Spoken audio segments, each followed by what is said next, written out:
बिस्मिल्लाहिर्रहमानिर्रहीम। अस्सलामु अलैकुम नाज़रीन किराम।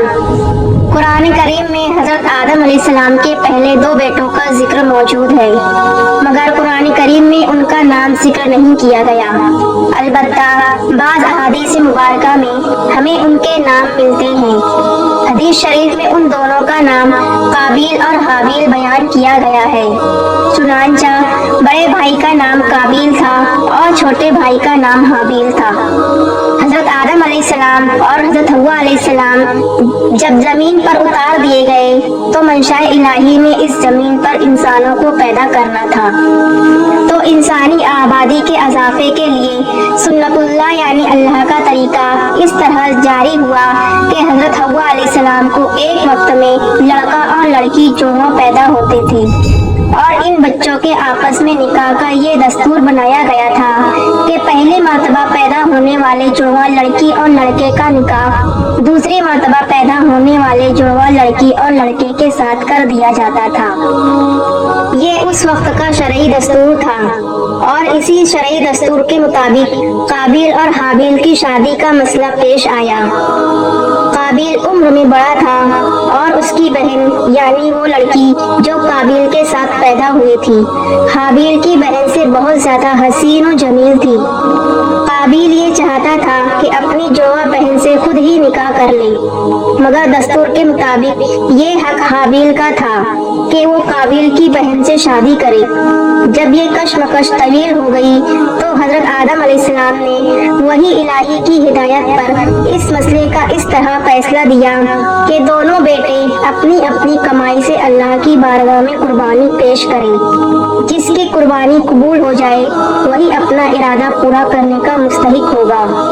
उस जमाने में कुर्बानी पेश करने का ये दस्तूर था कि किसी बुलंद मुकाम पर अपनी नजर या कुर्बानी रख दी जाती, फिर आसमान से आग नमूदार होती और उसको जला देती थी।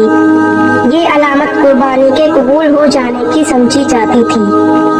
कुर्बानी के इसी दस्तूर के मुताबिक छोटे भाई हाबिल ने अपने जानवरों में से एक जानवर खुदा की राह में नजर किया यानी पेश किया और बड़े भाई काबिल ने अपनी खेती के गल्ले से रद्दी किस्म का कोई अनाज कुर्बानी के लिए पेश किया।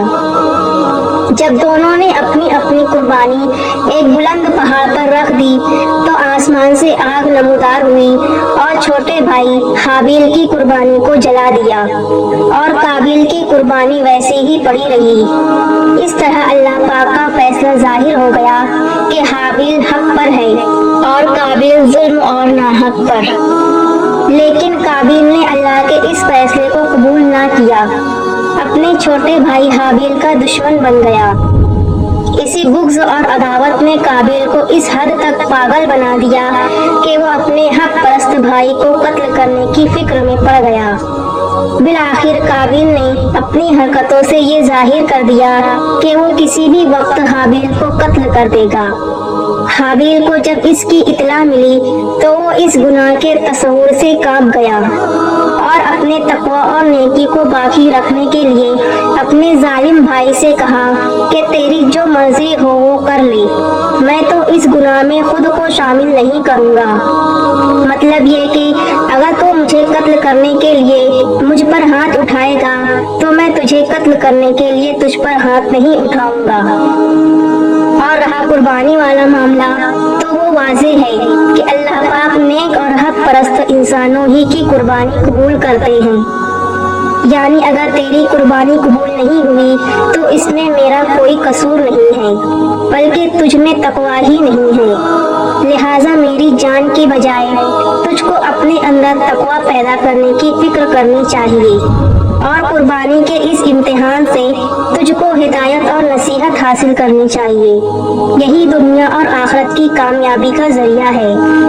हजरत आदम अलैहिस्सलाम के इस नेक बेटे हाबिल की इस मुखलसाना नसीहत व हिदायत का काबिल पर उल्टा असर हुआ और काबिल ने गुस्से में आकर अपने नेक भाई हाबिल को कत्ल कर डाला।